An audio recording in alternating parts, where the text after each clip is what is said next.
Hey guys, it's me, LegoMatic9, and today we'll be doing a review of the new Brickarms Summer release. I got all the weapons from G.I.Brick.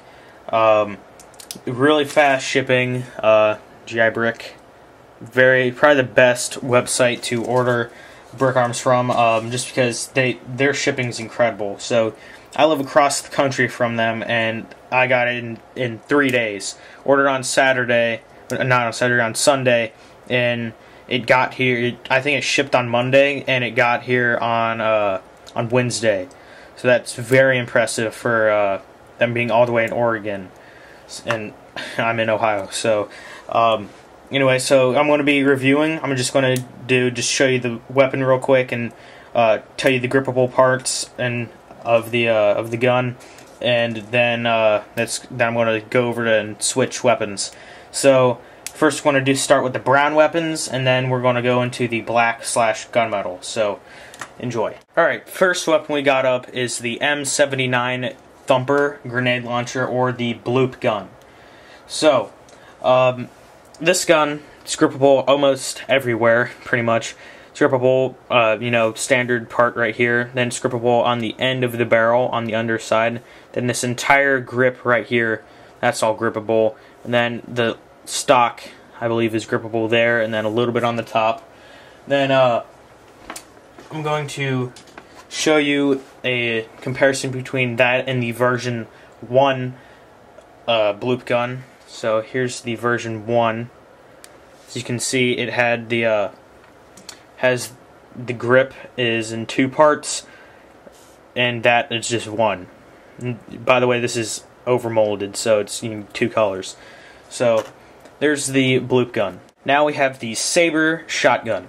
The SABR is grippable, where he's holding it, then a little bit on the stock, like most of these brown weapons are, and then on the pump. And some cool detail they added into this is the grooves on the pump, the ejection point, and then there's a little bolt on each side. As you can see, the indentation right above the trigger frame. They've got like the bolt detail there, and then also the trigger detail. They started adding in the trigger and the trigger frame onto a lot of their guns. So on a lot of their new weapons, they're actually having little triggers on it. So it's a very good idea, and that's probably a good move for Brickarms. So there is the SABR Shotgun. Now that we're on shotguns, here's the M1887 Shotgun. This shotgun is grippable, where he's gripping it, then all along the grip right here, the foregrip right there. Cool detail they added into it, where the 2 bolts on the that side, then they're on the other side too, I think. Yeah, they're on the other side too. So it's a very cool shotgun. You've seen it in Modern Warfare 2 and 3, and in, Terminator, which is basically what it's known for. So there's the M1887. Now here we got the lever action rifle. The grippable areas of this gun are where he's holding it, part of the stock, and the foregrip right there. Cool detail about this is the little ejection point right on the body. Then the trigger as well. Then there's a bolt. No, never mind. It's just a shadow. So just basically cool details were the trigger and the ejection point. So there is the lever action rifle. Here we got the Flintlock Musket. The grippable areas for this weapon are the stock, where he's gripping it, then all along right here. So cool details in this gun are the flintlock mechanism, which is same on the Flintlock Pistol, which is up next, and then the little bolt right there. Then the trigger as well, and nothing except for another view of the flintlock mechanism there. So there is the Flintlock Musket. Now we have the Flintlock Pistol. So grippable areas on the pistol are where he's gripping it, then all along the foregrip right here.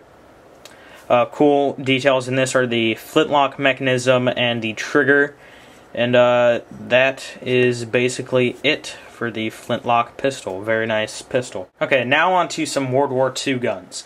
So here we got the Kar-98 rifle. This gun I've been waiting for to come out for a while. Cool details on it are the bolt action mechanism, as you see on the top. Grippable areas are always gripping it. A little bit on the stock, then just a little bit on the body right there. So pretty cool. Then there isn't a trigger, just the trigger frame on this gun, but still a very nice and very anticipated rifle. Now we have the M1 Carbine Ful Stock. Brickarms finally came out with this gun after, I think, a year ago. They came out with the, or 2 years ago. Yeah, 2 years ago they came out with the Paratrooper carbine, and now they came out with the Ful Stock version. So grippable areas on this are a little bit on the stock where he's gripping it, then on both sides of the body. And then cool details are the grooves in the magazine and the little iron sight at the top. So yeah, there is the M1 Carbine Ful Stock. Here we got the M97 Trench Gun. This gun's really detailed. I really love it. Grippable areas are where the figure's gripping it on the stock and then on the pump action. Cool details into this are the grooves on the pump and the holes on the barrel, which is really nice.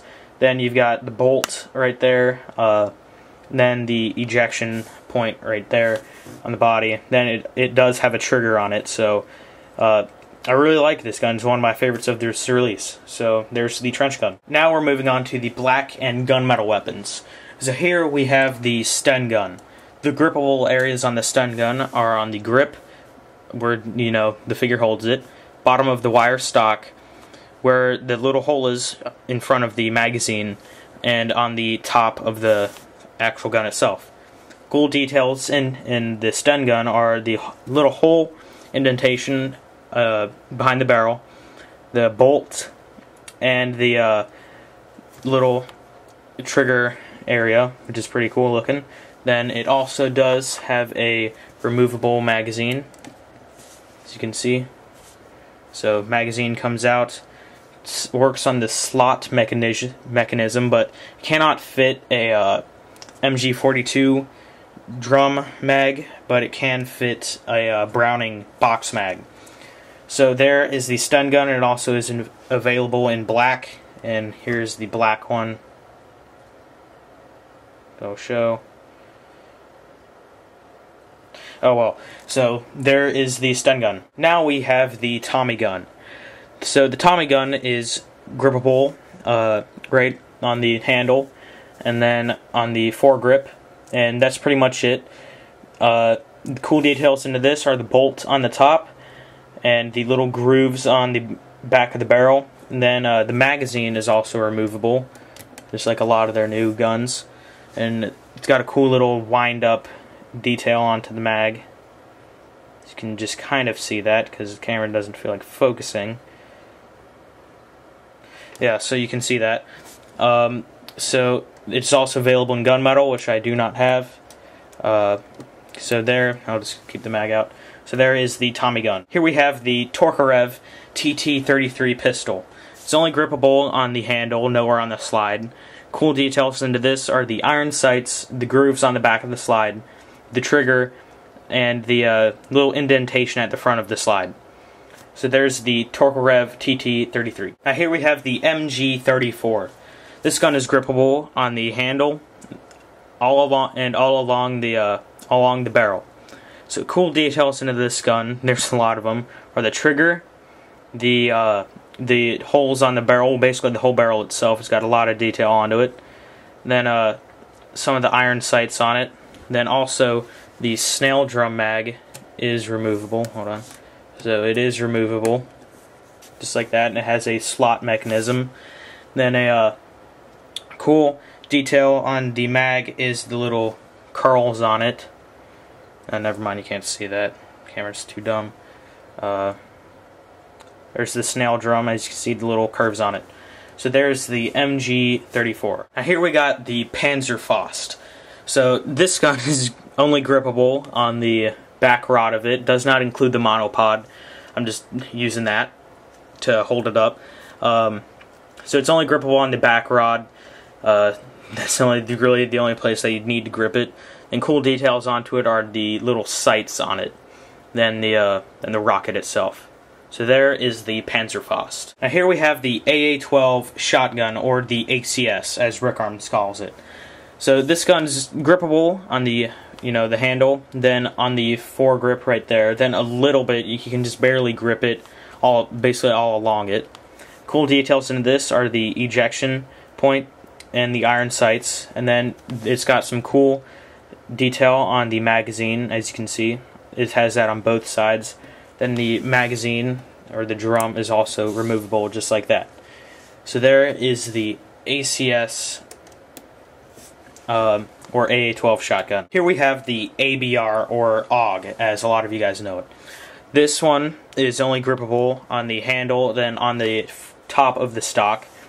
Cool details into it are the bullpup design, and it has just a little indentation of the magazine, the trigger, the foregrip, the flashlight, the ACOG scope, and the bolt.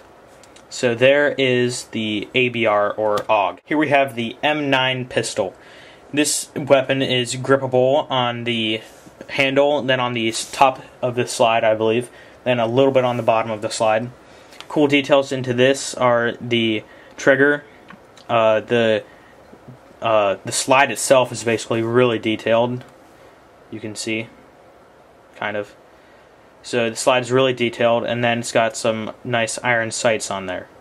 So there is the M9 pistol. Now here we have the new RPG-7. This gun is grippable on the handle, right here, right in front of the handle, then on this back rod right there. Sorry about that. Cool little details on it are the iron sights and the trigger and trigger frame. This gun is like really better than the other RPG that they had out before, so I'd recommend getting this one instead of the old one. So there's the RPG-7. Here we have the XMP. Grippable areas are the handle, and that's it. Cool details into it are the wire stock, a lot of the shaping on the body, the little indentation on the magazine, the trigger, the foregrip, and the flashlight. Also the rail with the iron sight, and the 3 little holes at the front of the gun. So there's the XMP, and it happens to be my favorite of this release. So there is the XMP. Last but not least, we have the tiny Derringer pistol. So this gun's really small. Only grippable area, as you can probably tell, is just the handle. Cool details into it are the two barrels, the shaping of the trigger frame and handle. Then it's got the little I forget what that's called right now, the hammer, and then it's got the cool little shaping of the flip-up system of the Derringer. So that is it, guys, for the my review of all of the new Summer Brickarms. Go to G.I.Brick or any other retailer such as Toy Wiz, Brick Arsenal, or Brickmania to pick up these awesome weapons. So buy from them. Usually G.I.Brick and Toy Wiz have some good deals going on basically all the time. So check out their Flickrs and websites and stuff like that. So that's pretty much it, guys. So like, comment, and subscribe. Thanks, guys. Bye.